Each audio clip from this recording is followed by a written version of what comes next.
Hi, Bill here with 30-Minute Woodshop. Thanks for joining.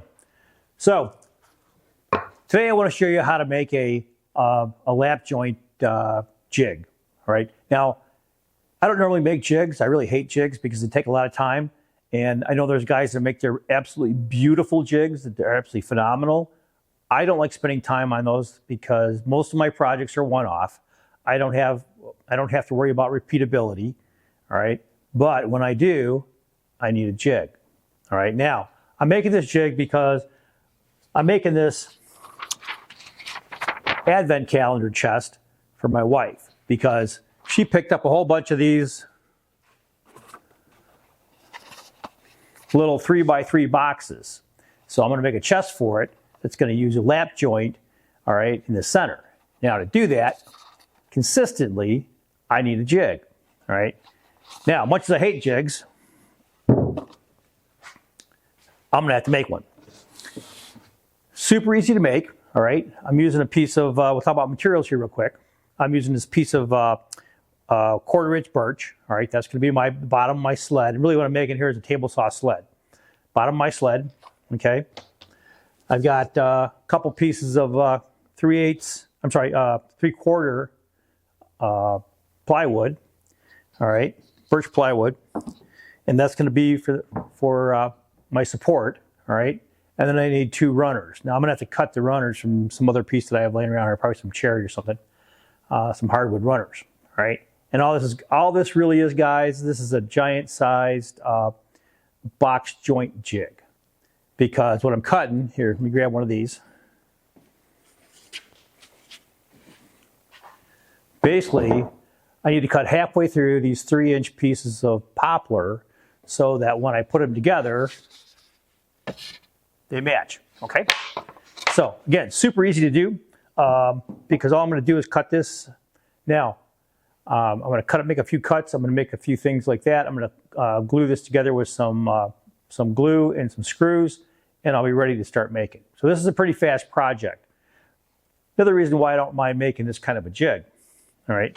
Now, as always, if you want a dimension sketch, go down here to 30minutewoodshop.com and you can get a dimension sketch. Also, you can hit more, find some of the things and tools, some of the tools and things that I use. You might find those interesting and explore those. And hey, let's start laying out.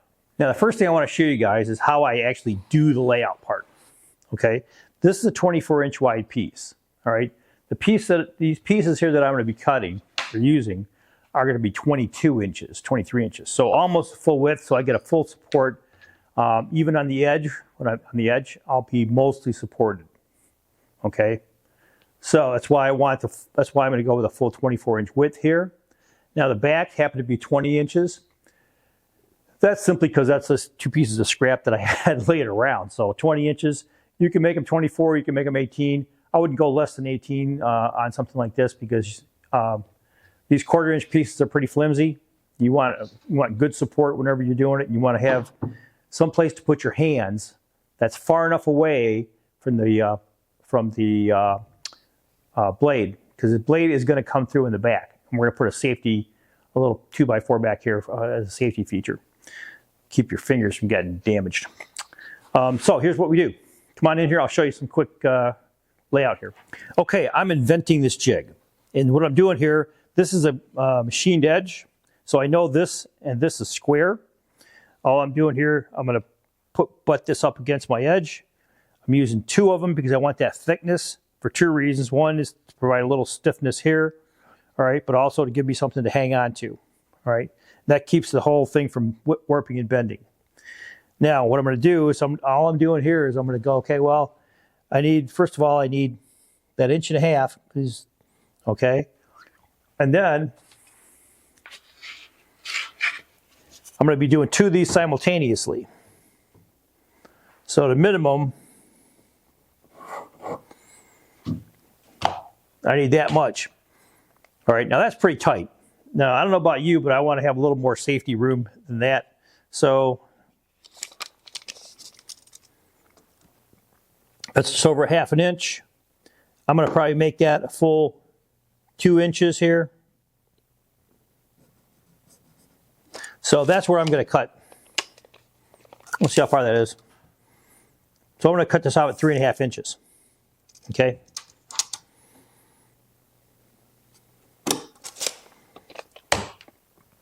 Now, that's how easy this jig is.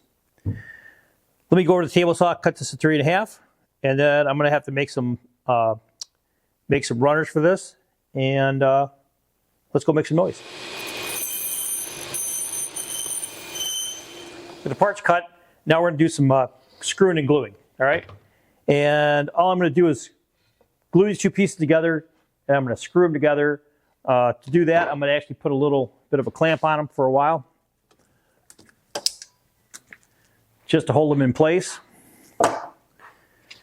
And then I'll put on the bottom of the sled. Okay?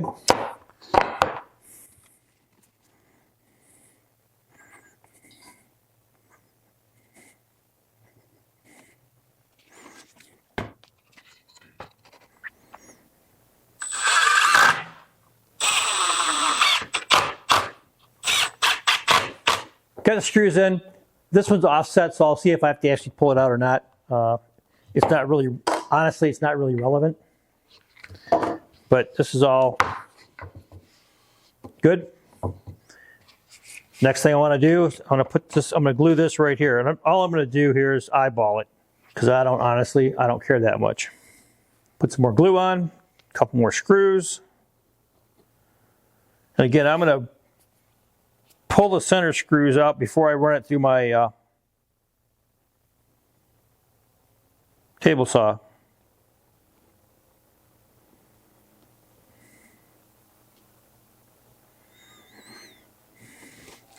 And that's one of the reasons I'm using screws instead of nails, by the way.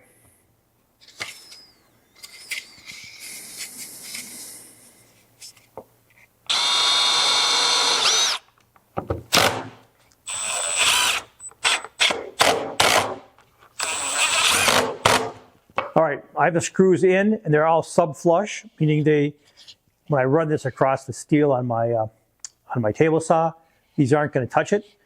All right, so we're pretty good there. Now what I need to do is I need to go make some runners. All right, I'm going to get some hardwood, cut some runners, and I'll be back. All right, so I'm going to just go ahead and mark a curve here.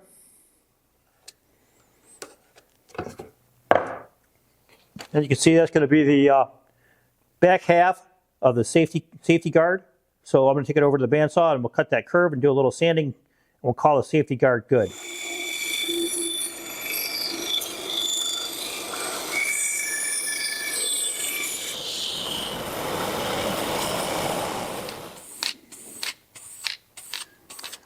All right, pretty straightforward at this point. I got my runners. They're in oak. I've got them. I have a couple of washers underneath them just to raise it up a little bit. I've got the runners are even right to left, and what I'm doing right now is I'm basically making my marking because I want this to be perpendicular to my saw blade, right? So, got that set up. What I've done here now, I'm just going to do a quick mark.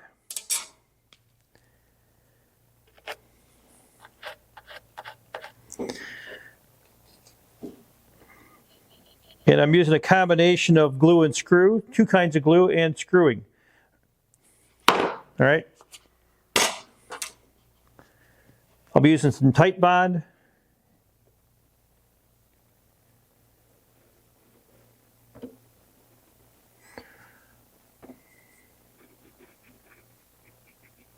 And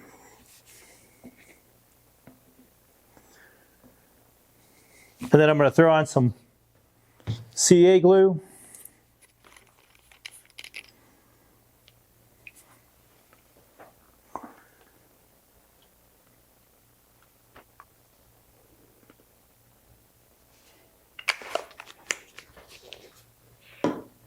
Put it in place, let it set up, and then I'm going to put a screw in the bottom of each one.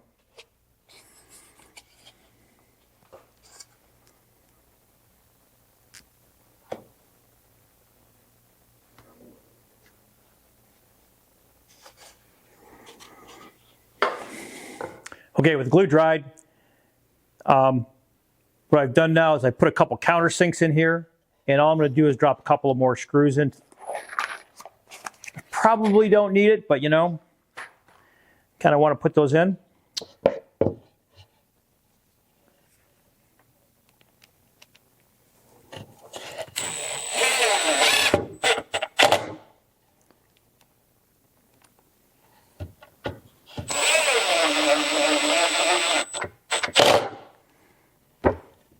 And of course, I countersunk them so that as this goes in, there should be about a 1/16 of an inch clearance, but you never know. So I want to make sure I get that. And I don't have to pull these screws out, okay? So next thing I want to do here is I want to do a quick cut over the table saw so I can mark where my safety piece goes back here. So let's go over there.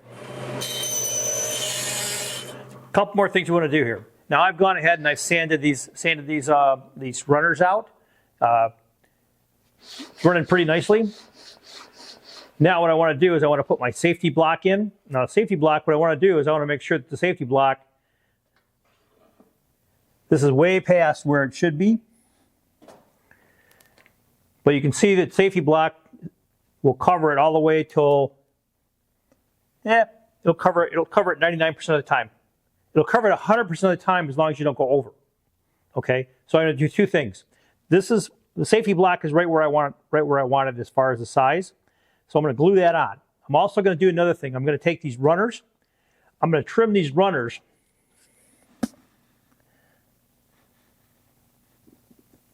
Probably right about, let me just check something here.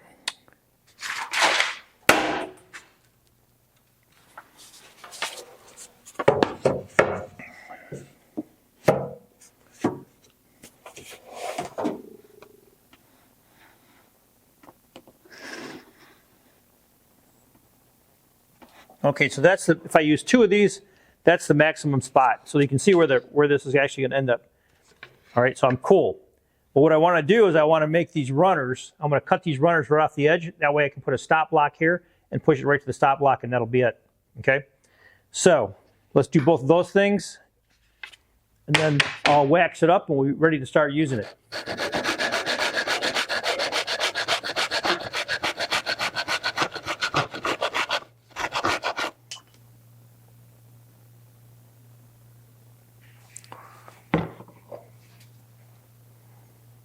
We're going to let this sit here and dry for about an hour or 2 hours, and then we're going to come back and wax up the whole thing, and we should be ready to give it a shot. All right, to make this thing work, well, I need to put a layer of paste wax on it. This makes it slide that steel really easy. It doesn't take too much.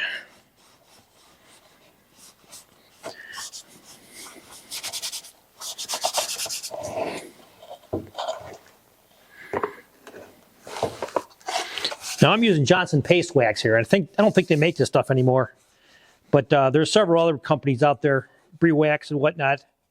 Minwax makes one, so it's fairly easy to find.